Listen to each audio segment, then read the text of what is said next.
The rain fell in sharp needles against the glass facade of the Aegis Global headquarters, a monolith of steel that pierced the gray morning sky.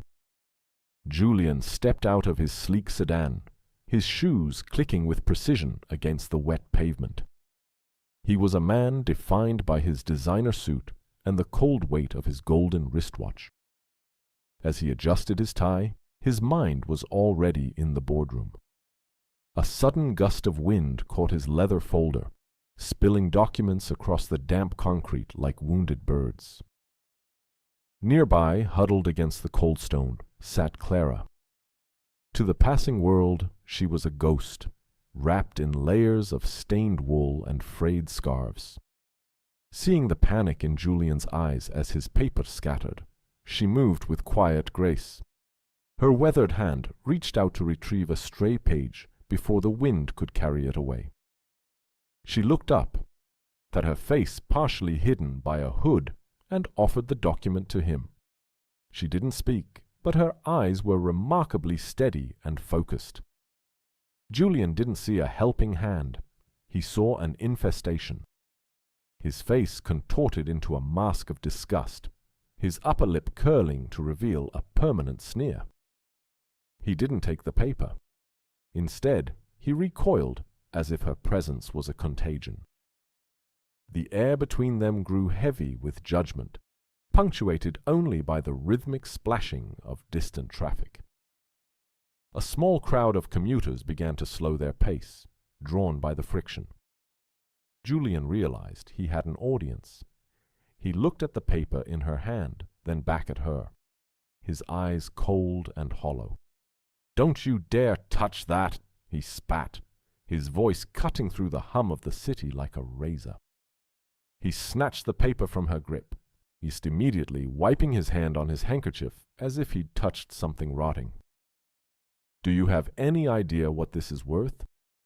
This single sheet represents more than your entire miserable existence." He gestured to the gathering onlookers, inviting them to join in his derision. "This is the problem with this city. The trash thinks it can touch the gold. Look at you. You are a smudge on the window of progress." The lighting of the sun caught the glint of his watch, casting a warm glow on his polished skin, while Clara remained draped in the cold shadows of the alleyway. Her eyes, however, were not filled with the shame Julian expected. Instead, they were clear, calm, and deeply observant. She watched him not as a victim watches a bully, but as a scientist watches a specimen under a microscope. She was measuring the depth of his cruelty, then noting the way his ego puffed his chest out with pride. To deliver the final blow, Julian reached into his pocket and pulled out some change. With a flick of his wrist, he tossed the coins into a muddy puddle at Clara's feet. They splashed into the water, sinking into the silt. "Know your place," he hissed, the words dripping with a venomous sense of superiority. He turned on his heel, heading toward the rotating glass doors of the skyscraper without a backward glance. He left her standing there in the cold mud as he vanished into the lobby, his mind already shifting back to the corporate ladder he intended to climb. Clara stood still for a moment, the rain dripping from the edge of her hood and tracing cold lines down her face. She reached down into the muddy puddle and retrieved a single heavy coin that gleamed despite the dirt. As she wiped the grime from its surface, she looked up at the towering Aegis Global logo, a small, knowing smile playing on her lips. Before we continue, subscribe to the channel and tell us in the comments where you are watching from. The game had finally begun, and Julian had no idea he had just failed the most important test of his life, a test that would prove his ultimate undoing. Julian strode through the revolving glass doors of Aegis Global, the pressurized air instantly silencing the city's cacophony. Here, he was a titan. The marble floors reflected the lighting like a still lake, and every employee he passed lowered their head in forced respect. Julian didn't return the gestures. He merely adjusted his gold watch, enjoying its weight. He felt cleansed by the corporate opulence. He's convinced that the world inside these walls was the only one that mattered. He was moving upward, leaving the smudges of the world far below. He entered the private executive elevator, his reflection in the steel doors showing a man at the peak of his power. Today, the mysterious chairwoman was arriving to announce the new chief operating officer. Julian had spent months cutting costs and streamlining departments with surgical precision. In his mind, the promotion was already his. As he reached the top floor, he noticed a strange tension. The chief of staff was pacing nervously, his hands trembling as he adjusted his spectacles. The security guards stood straighter than usual, eyes darting toward the hallway. Julian ignored their unease, attributing it to the gravity of the day. Inside the boardroom, the atmosphere was thick. Yet a massive mahogany table dominated the room, surrounded by floor-to-ceiling glass. Julian walked to the head of the table to claim his space, but he stopped short. Draped over the back of the chairwoman's leather chair was a tattered gray wool coat, damp and smelling faintly of the rainy street. He scoffed, assuming some incompetent member of the cleaning crew had left their rags behind. He reached out to toss the garment onto the floor, but a sudden, strange sense of hesitation stayed his hand. Dismissing the feeling, he pushed the chair aside and prepared his digital presentation. As the board members filed in, they took their seats in heavy silence. None of them looked at Julian. Their eyes were fixed on the empty seat. Julian, sensing the importance of the moment, decided to begin his pitch early to demonstrate initiative. Then he spoke about his vision for Aegis Global, his voice booming with manufactured confidence. He talked about purging the system of inefficiency and removing low-value elements that hindered growth. He spoke of a future where only the elite remained, his words echoing off the glass walls. He was so caught up in his own rhetoric that he didn't notice the board members' expressions shifting from professional neutrality to profound discomfort. Just as he reached the climax of his speech, the heavy doors at the end of the hall swung open with a resounding thud. The board members stood up in unison, their chairs scraping against the floor in a synchronized wave of reverence. Julian stopped mid-sentence, his heart hammering against his ribs. He turned toward the entrance, a practiced, sycophantic smile forming on his lips, ready to greet the woman who held his future in her hands. The figure that walked through the door was not the polished, corporate icon Julian had imagined. It was the woman from the rain. Clara stepped into the room, still wearing the same muddy boots and frayed scarves. Her hair was still damp, clinging to her forehead in dark wisps. Yet, as she moved, the entire room seemed to shrink. Her posture was no longer hunched. She walked with an effortless, commanding grace that made the expensive suits in the room look like costumes. She ignored the gasps and walked straight toward the head of the table. Julian's smile didn't just fade. It disintegrated. His face turned a ghostly shade of white, his eyes widening in absolute horror as the trash he had mocked earlier reclaimed her seat of power. The folder he had been holding slipped from his numb fingers, the papers scattering once more. But this time there was no one to help him pick them up. He could only watch in stunned silence as she sat down, the very coat he had almost thrown away framing her like a royal robe.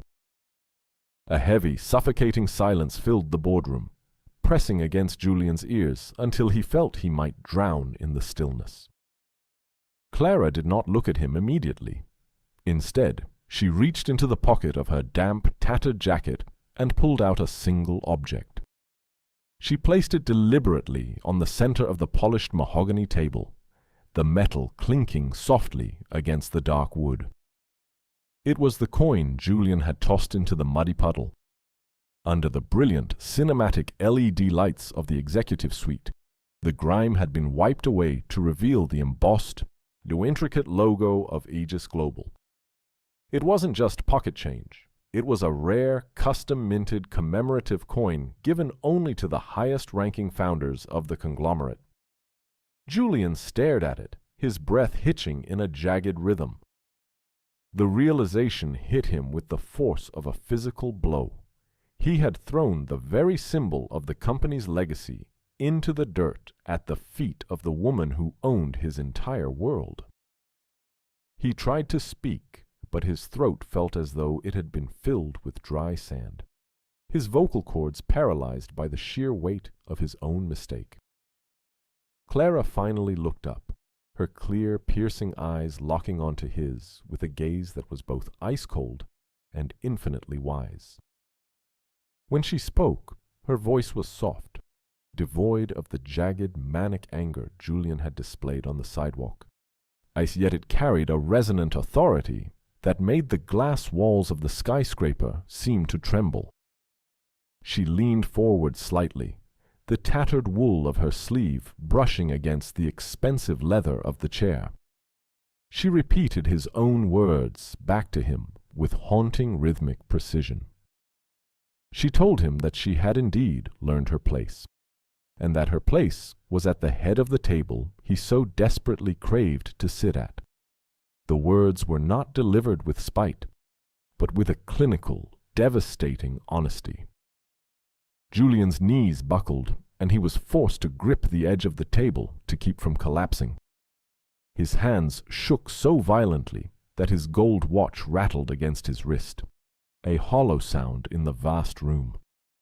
He stammered a pathetic excuse about a misunderstanding and the stress of the promotion. But his words sounded like the desperate scratching of a trapped animal. The board members looked on with visible disdain, their faces forming a wall of professional disapproval that offered no escape.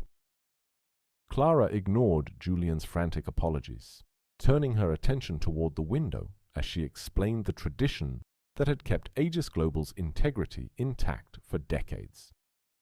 She explained that true leadership wasn't found in spreadsheets or aggressive cost-cutting, but in the quiet moments of humanity. She told the room that she often went undercover to find leaders who possessed empathy, the one quality no elite university could teach. She had watched Julian for months, but the display of gratuitous cruelty she witnessed on the street today had been the final, irrevocable verdict on his character. And she told him that a man who views the vulnerable as invisible or as trash is a man who will eventually treat his subordinates as disposable tools and his customers as mere numbers. In her eyes, his lack of basic human decency made him a structural liability to the future of the firm. With a subtle, sharp nod from the chief of staff, 2 security guards moved forward from the shadows of the doorway.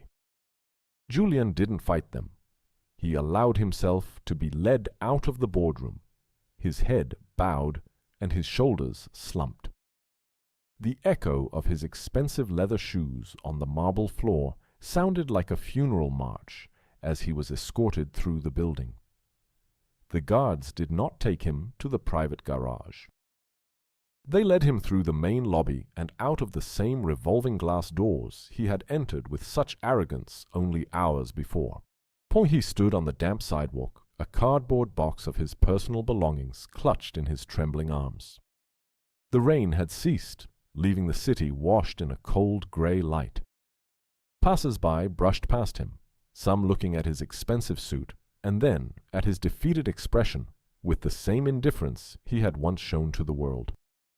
High above, Clara stood at the window, her silhouette framed by a warm golden glow as the setting sun finally broke through the clouds. She watched the street below, her face expressive and thoughtful, reflecting on the hard lesson delivered. The scene faded into a soft, hopeful light, serving as a final reminder that a person's true worth is never measured by the gold on their wrist, but by how they treat those who can do absolutely nothing for them.